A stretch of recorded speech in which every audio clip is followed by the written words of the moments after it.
So today I want to teach you a blues lick. This is a very short but effective blues lick. So what do I mean by effective? I mean that every time you're gonna play it, people will know that you're playing a blues. So it goes like this. A little bit slower.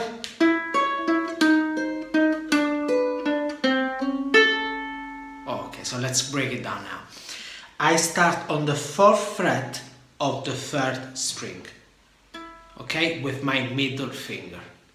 Then 4th fret on the 1st string with the ring finger. So I have 4, 4, back to the 4th fret of the 3rd string. All together. Then I move to fret number 3, where I pretty much do the same.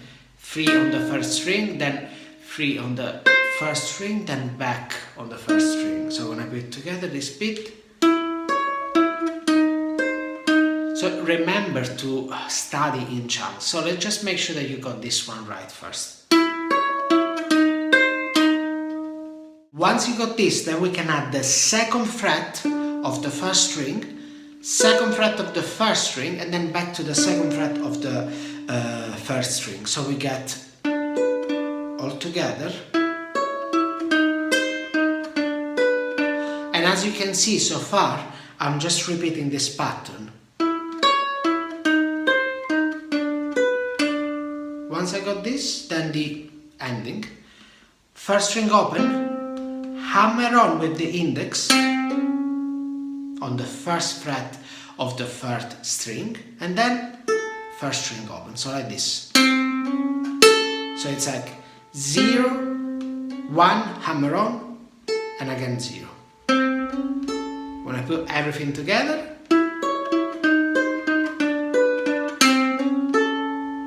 when we play this sort of stuff, it's really important to get the vibe right. So you want this lick almost to roll, you know?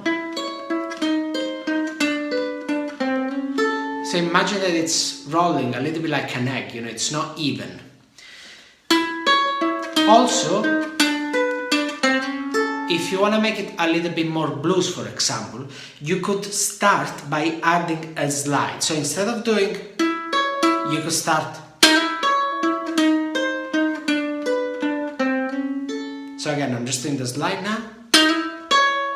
So I'm doing from fret number 3, sliding to fret number 4, and then I start with the riff. Very simple.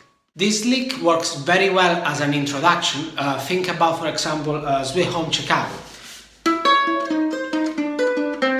And then you start with your blues.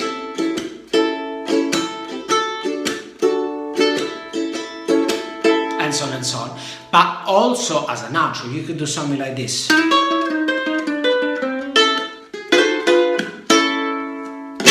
On my Patreon page, link in the description, you can find the tab for this. Moreover, I included a blues drum beat at 3 different tempos to help you practice. Of course, this was only an introduction on the blues. If you would like to learn more, let me know in the comments.